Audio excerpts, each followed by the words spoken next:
Hi Etsy friends, my name is Janea and I typically post home decor and lifestyle videos right here on YouTube, and today I have partnered with my friends over at Etsy to bring you some gallery wall inspo, specifically eclectic gallery wall inspo. We are all spending much more time at home. It is so important now more than ever to make your space somewhere that brings you peace of mind. So today I'm going to show you my top tips to creating an eclectic gallery wall that really suits you. The best part is that most of the items featured in today's video are handcrafted by Etsy sellers who will really appreciate your support.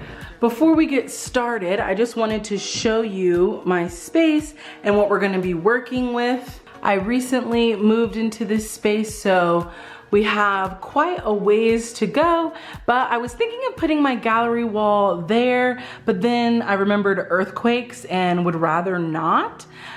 But I do have this skinny wall right here that I think would be perfect because I have this little seating area and it would be a nice backdrop. Hopefully it's not too busy. I may have to rearrange some things, but you know, we're gonna go on this journey together and we'll see how it turns out, you guys. My first tip when it comes to creating a more eclectic gallery wall is focusing on creating interest and dimension by adding varying shapes and textures. For example, you can use items such as mirrors or something with fringe or anything kind of 3D and out of the ordinary than just your typical frame. Next, it's great to consider mixing multiple forms of media. It doesn't all have to be exactly the same, but to help bring your wall together and create that sense of cohesion, tie in a few colors that go well together. I chose to go with a rust orange and creams and even brought in this pop of navy. What's really fun is that you don't need everything on your gallery wall to be uniform. You can find items of varying sizes and still create a sense of balance by simply making sure all of your art pieces are the same distance apart from each other. A great rule of thumb is to keep 2 to 6 inches of space in between each piece, and that will help form that sense of balance on your wall. I want to share a little bit of my reasoning behind the pieces I chose from Etsy.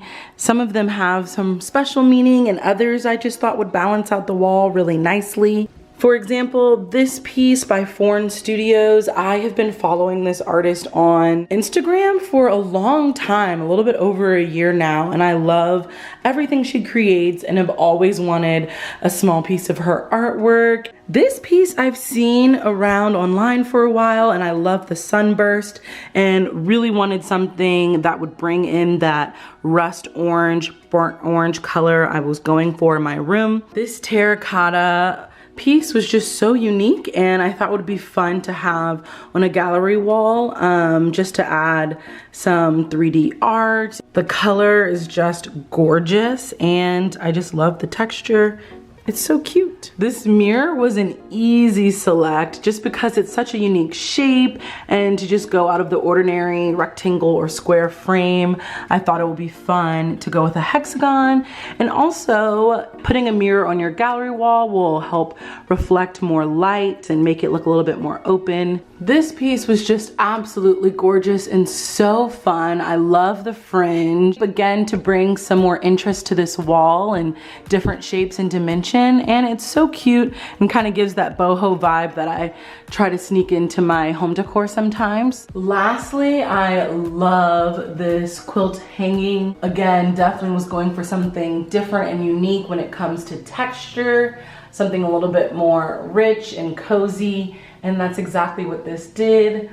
Also, the pop of navy was different. I don't have any navy in my space, but I thought it would balance out my wall nicely. Lastly, when it comes to finding what items you want to feature, I also recommend finding some pieces around the house that are sentimental and very special to you. This is actually a watercolor painting that my best friend from college made for me because we moved to New York City together back in 2015, and this is actually our very first apartment in Manhattan, 219, I don't even remember the street. Now let's talk about the actual process.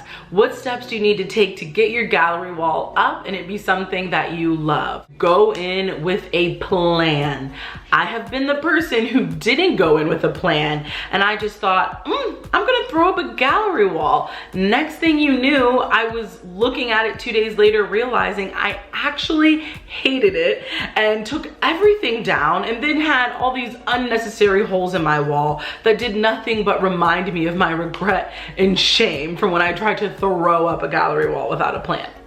Wouldn't recommend it. It's a no. So the best thing you can do to save yourself that headache is to lay everything out on the floor once you've curated what items you want to put up. And then this is when you get to do a little bit of puzzle work and move pieces around and see what you like beside what. Now that you have everything laid out on the floor, we are gonna take it back to elementary school arts and crafts. You're gonna wanna get some type of butcher paper or easel paper, any type of paper will work, honestly, and trace your pieces on the paper and then cut it out to the shape of your art. I know this sounds like an annoying extra step, but I'm telling you, it will make your life easier. Once you cut out all of those pieces, you're going to want to display them on your wall where you plan to put the art, and that way you can then take a look and see, does this work? Do I want to rearrange anything? And this will give you that grace of not having to put extra hole in your wall or waste a command strip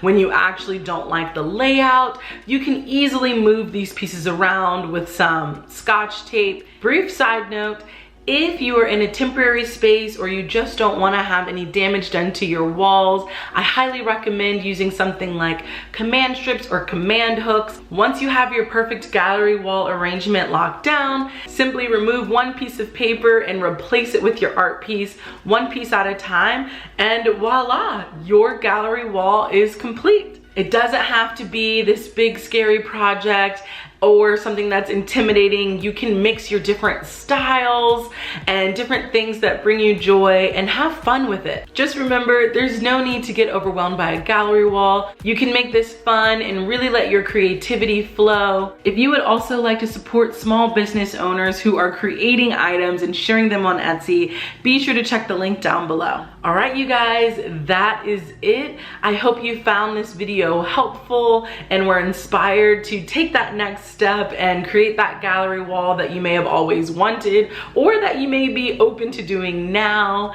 Just know that it doesn't have to be overwhelming. It's something you can have fun with and really express yourself in your different styles and creativity all in one place. And I will see you guys in the next how-to video with Etsy. Thanks so much for watching and have the best day. Bye.